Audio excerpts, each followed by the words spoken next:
Всем привет! Меня зовут Снежана, и сегодня в видео расскажу, как давать попугаю лекарства. Досмотрите это видео до конца, потому что, возможно, оно когда-нибудь спасет вашему питомцу жизнь.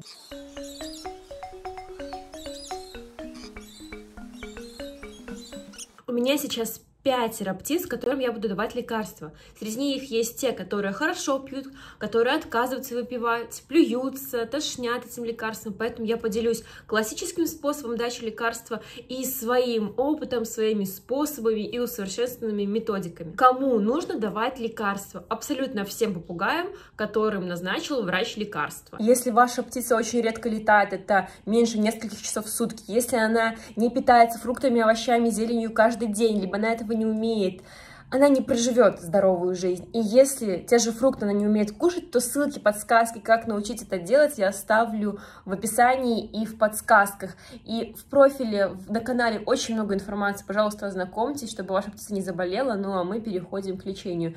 Первый классический способ дачи лекарств. В первом классическом способе набираются лекарства, разводятся, как правило, с водой. Птица либо ручная, либо нет, в данном случае ручная, и обычно еще используется махровое полотенце для того, чтобы зафиксировать птицу.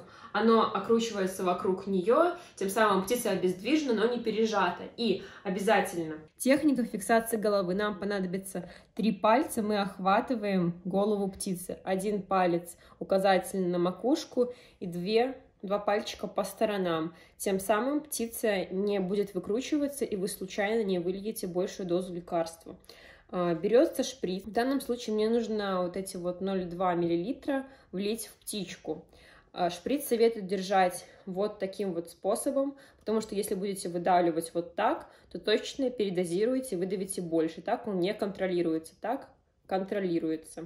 Птицу я не заматываю в полотенце, потому что этот экземпляр, этот попугай конкретно достаточно ручной, мне нет необходимости дополнительно его фиксировать. Птице выдавливается лекарство сбоку клюва. У некоторых видов я советую намочить пальчик и отодвинуть эти перья, потому что если будет оставаться какая-то часть, которая впадает в клюв, то обязательно на часть лекарства на себя возьмет. Выдавливается лекарство небольшими дозами, не выдавливаете много и ждете, пока птица проглотит. Когда у птицы совершаются глотательные действия, можно давать следующую дозу. И таким образом вводится все лекарство. Это классический способ. Но помните, что не всем птицам так легко дать лекарство. Но существуют птицы, которые так не пьют. И поэтому я вам показываю свой второй способ. Сюда. Жемчужинка, иди ко мне. Жемчуг. Вернись обратно. Так, жемчужинка, иди сюда. Молодец. Способ дачи лекарств с помощью каши птенцовой. В данном случае у меня Nutribird. Если ее нету, иногда пробую детские безмолочные каши. Но чаще всего именно смеси для выкармливания птенцов больше подходят в таких случаях, потому что птица пробует этот вкус и глотает его. Давайте покажу. Такая же методика. Набираем лекарство, шприц, добавляем птенцовую смесь. И вот такая жидкая консистенция. Мокрым пальчиком я убираю. И в самое основание клюва буду давать лекарство. По капельке. Лекарство будет само всасываться в клюв.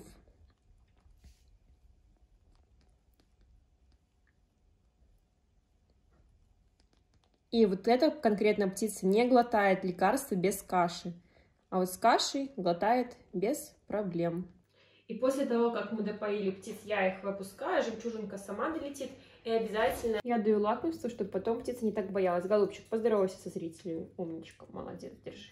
Здесь у нас птица более дикая, поэтому ее нельзя отпускать, ее нужно хорошо фиксировать, но в данном случае ей подходит вариант с кашей, лишь с небольшими маленькими тонкостями. Этой птице подходит исключительно каша густая, поэтому моя личная рекомендация: до того, как начнете давать птице лекарства, поэкспериментируйте, пьет ли она просто водичку, пьет ли она густую кашу, пьет ли она жидкую кашу. И обязательно проверяйте температуру на запястье. Если каша холодная, либо обжигающую, такую птицу мы не даем, иначе все ваше лечение будет напрасно, и у вас появятся новые проблемы с застоями каши в зобу.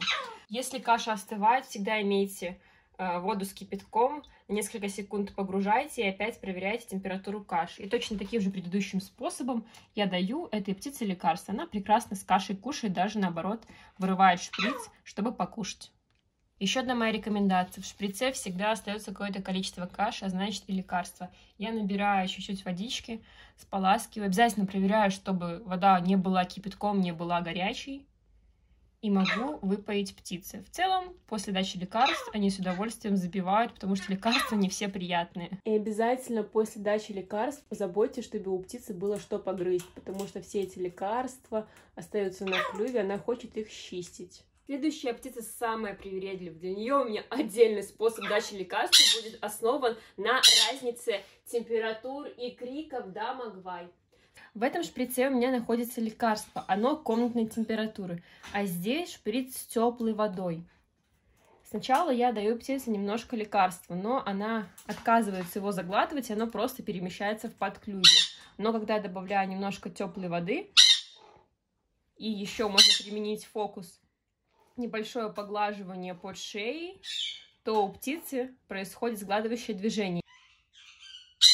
Хочу напомнить, что даем лекарства мы всем птицам, которым необходимо лекарство. Эта птица очень больно кусается, поэтому достаю я в краге. И следующее, что мне нужно делать, быстро перехватить его голову. Но я говорила, что я не использую сейчас никакие окручивающие способы птицы, то есть полотенца, но придумала способ немножко снять его стресс и агрессию, дать ему погрызть палочку. Он очень любит палочки. Это вот та самая птица, которая их обожает. И вот буквально несколько секунд он может так посидеть и чуть-чуть успокоиться. Ну и он уже относительно более-менее успокоенный. И ему даем только вот в эту вот часть, как я показывала. Иначе он начнет жевать шприцы. Клюв очень сильный. И ждем, пока сглатывает, потом только даем новую дозу. И эти птицы очень активные, поэтому выпускаю я их после дачи лекарства в клетку, иначе они могут все лекарство быстро выблевать, если начнут летать. Иди.